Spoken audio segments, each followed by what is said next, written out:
We are not going to sign up to this, and we are leaving. We have made a solemn pledge to the people of Ireland, both North and the Republic of Ireland, that the border will have a guarantee that it will never be a hard border. Now, that required the United Kingdom to say, in all normal circumstances, we will not depart from it. I repeat the point I make to the honourable gentleman who just asked the previous question, that in a case of fundamental change of circumstance, which it's the sovereign right of this House and the government to determine ultimately, it could withdraw pursuant to customary international law. So it's not true to say that there is not ultimately the right of this House and the government of the country at the time to exercise its discretion to do so in those circumstances.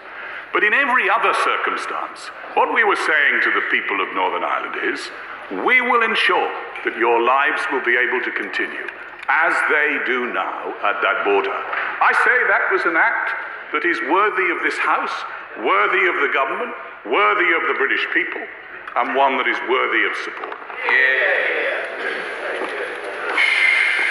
Sir Desmond Swain. He's just said to my honourable friend, the member for North Somerset, that the United Kingdom would never do that. So why did he raise that possibility of our withdrawing from a treaty under the Vienna Convention in the first place? No. What I said to the right honourable gentleman, what I said to my honourable friend for North Somerset, is that we would not do it in breach of the law. We are permitted, in a case of fundamental change of circumstances, to withdraw by the law.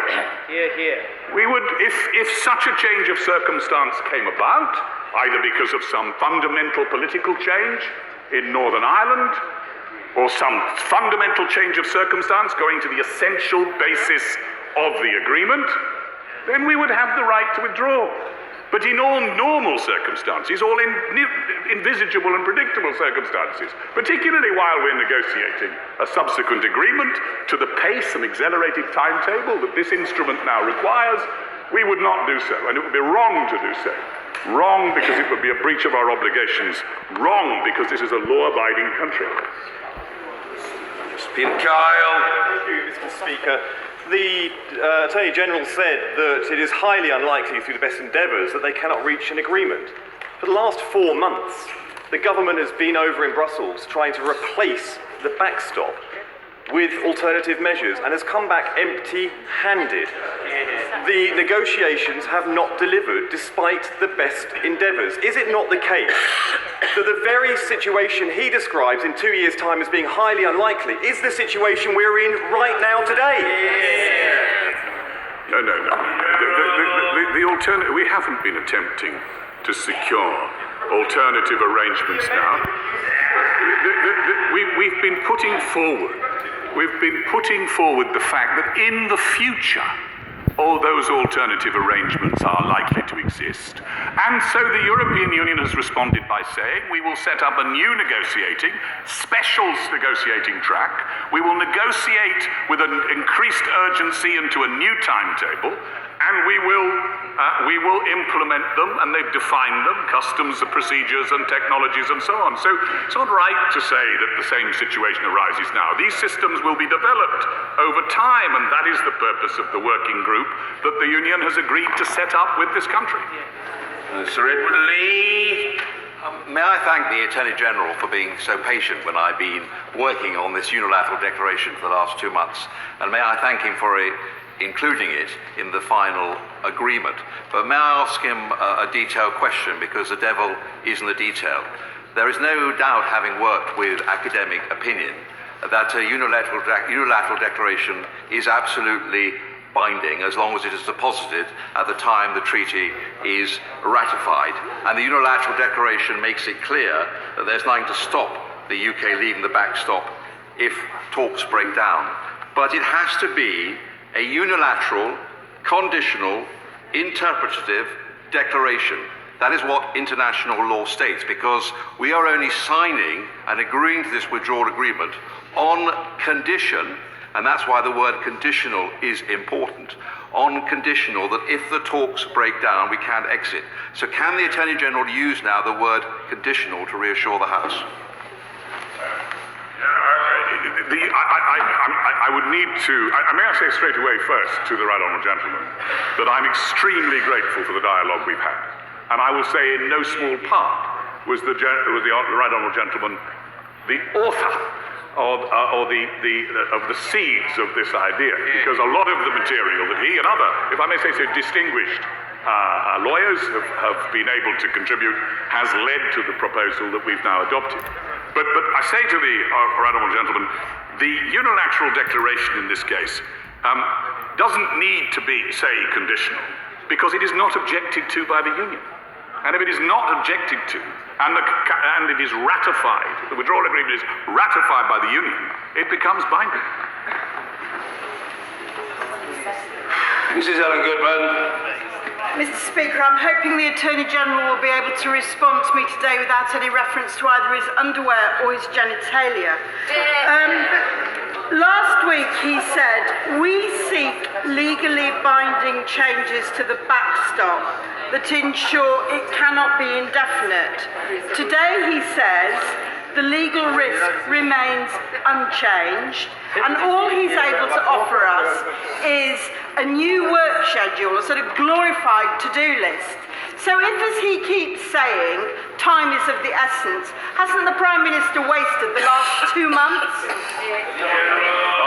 I'll try to obey her strictures about comments I've made before, but I say to the Honourable Lady, no, that's not quite right. I have said that the legal risk is reduced. The legal risk of being held in the backstop by bad faith or by a want of best endeavours has reduced. It is reduced because of significant improvements, which, as I said, set the context and benchmark for the enforceability of those important duties. But it is absolutely true, as she rightly says, that the risk of remaining in the backstop, absent any fundamental change of circumstance, if no bad faith or if no want of best endeavours is present, remains the same. Dame Caroline Spellman. I'm not a lawyer either, but the Attorney General is doing a very good job, I think, at clarifying to me and to the House the important improvements the negotiating team has brought. And a lawyer I know characterised paragraph 19 of his letter as a minimal legal risk, unlikely to be crystallised. Would my right honourable friend agree with that opinion? Yes. I would. I simply do not believe, given what is at stake for the people of Northern Ireland and the Republic of Ireland, and the credit and faith of the European Union, which will be on the line, and our ability now to measure their performance against the detailed timetables and procedures that are now in place, I simply do not believe that we will be unable to reach any agreement with them. Because I repeat, it's perfectly possible to approach this in stages, to agree several agreements. I mean, we will be able to agree something over the next 2 or 3 years. And the first priority, which is set out in this instrument, is the subsequent agreement replacing the backstop. Mr. Speaker, my preference would be an arrangement that does not necessitate a backstop. But for all the words the Attorney General has used, is it not the case that the joint instrument, the unilateral declaration, the change to the declaration, for all his words, none of those things facilitates an unconditional unilateral withdrawal by the UK from the backstop? And more than that, for all the words he has used, we are still going to end up paying a divorce bill of over £50 billion, in part in return for a political declaration that has no legal force whatsoever. That's the key point. The right honourable gentleman is not right about that. The political declaration, under Article 184, there is a legal duty on the Union of the UK to negotiate a deal that is in line and according to the political declaration. That's the first point. But the second point the right honourable gentleman says is there an unconditional right to withdraw? Well, I've answered that question with respect. The only circumstance in which there would be an unconditional right to withdraw is if there was a fundamental change of circumstances pursuant to customary international law. John Barron. I commend my right honourable and learned friend for the way he is pursuing the remit of his office. And he is, of course, right that there is a political dimension to this decision we all have to make this evening. But can I ask him this question? He has confirmed today that if there was a fundamental change of circumstances, then this country would have the right to walk away from the agreement. Does he also, or can he also confirm that if that was to happen and we did walk away, we could take Northern Ireland with us as a member of the United Kingdom, thereby extracting them from the customs union within the EU? Let me make it clear.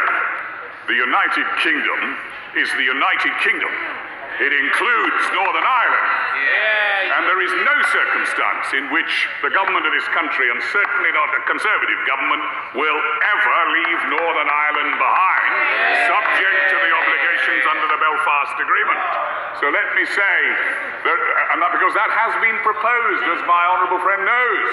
It's been proposed that we should have a termination right for GB only, and the Prime Minister explained why that was unacceptable. Seema Malhotra. Mr. Speaker, the Attorney General says that the joint instrument and the content of the unilateral declaration relating to the withdrawal agreement reduced the risk that the UK could indefinitely or involuntarily be held in the backstop in the event of bad faith. But surely that was only ever a very, very limited risk, and is it not true that the far greater risk of being held in the backstop indefinitely is not as a result of the failure of either party to act in good faith, but because of intractable differences? In such circumstances, isn't it right that the people of Northern Ireland and the Republic of Ireland should have the confidence that measures they can trust will be in place to prevent a hard border, and that the backstop would be exited on upon a new agreement being reached? Doesn't that make perfect sense? It does make perfect sense. I have to say that I would have preferred to see a right of termination mitigated and graduated, fairly balancing and apportioning risk, and only usable in a last resort, but the Union was not willing to agree to such a reasonable and what I considered to be moderate proposal. But I agree with the right honourable lady. That's why I voted for the deal. I think it is sensible that that assurance can be given. That's why the British government has given it. I would just say this, though. Bad faith and best endeavours is not now, particularly now, with the context heightened and the benchmarks tightened, is not a meaningless duty, because best endeavours requires that a party should consider proposals that are contrary to their interests, and they may have to accept them. You cannot go on refusing something that requires a reasonable adjustment in their position. Mr. Richard Drax. Speaker, good faith, best endeavours, trust. Can I tell my right honourable friend that that is run out? Many in this country do not trust the EU. I'm sad to say many in this country don't trust many MPs in this place to deliver what the vote told this country to do. Surely, my right honourable friend, the only option now is to get a clean break and leave on March the 29th and get our country back. I understand my honourable friend's frustrations. I don't agree with his language. I've found that those with whom we are doing business in the European Union to be perfectly reasonable and rational people. And I have no complaint to make of the manner in which negotiations have been conducted. They've always been conducted with cordiality and civility on both sides.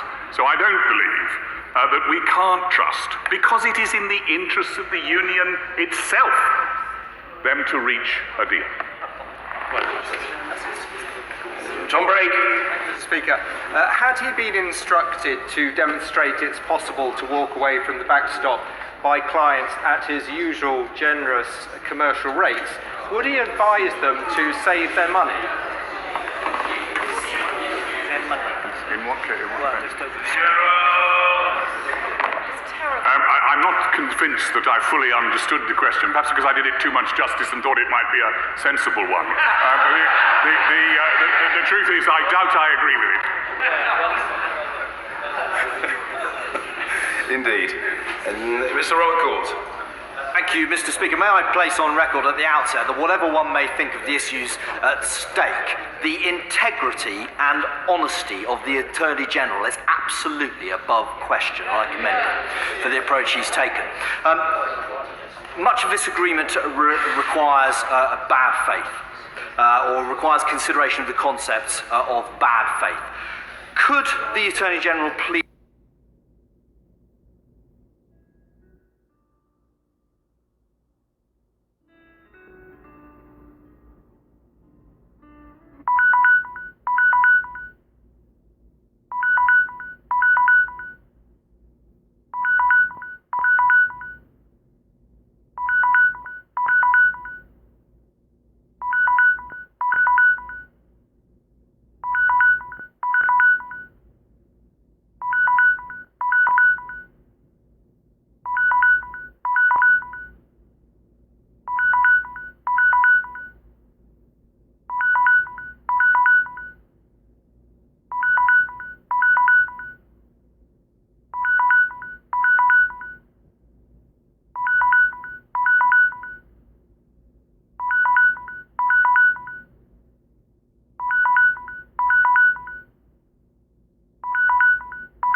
Or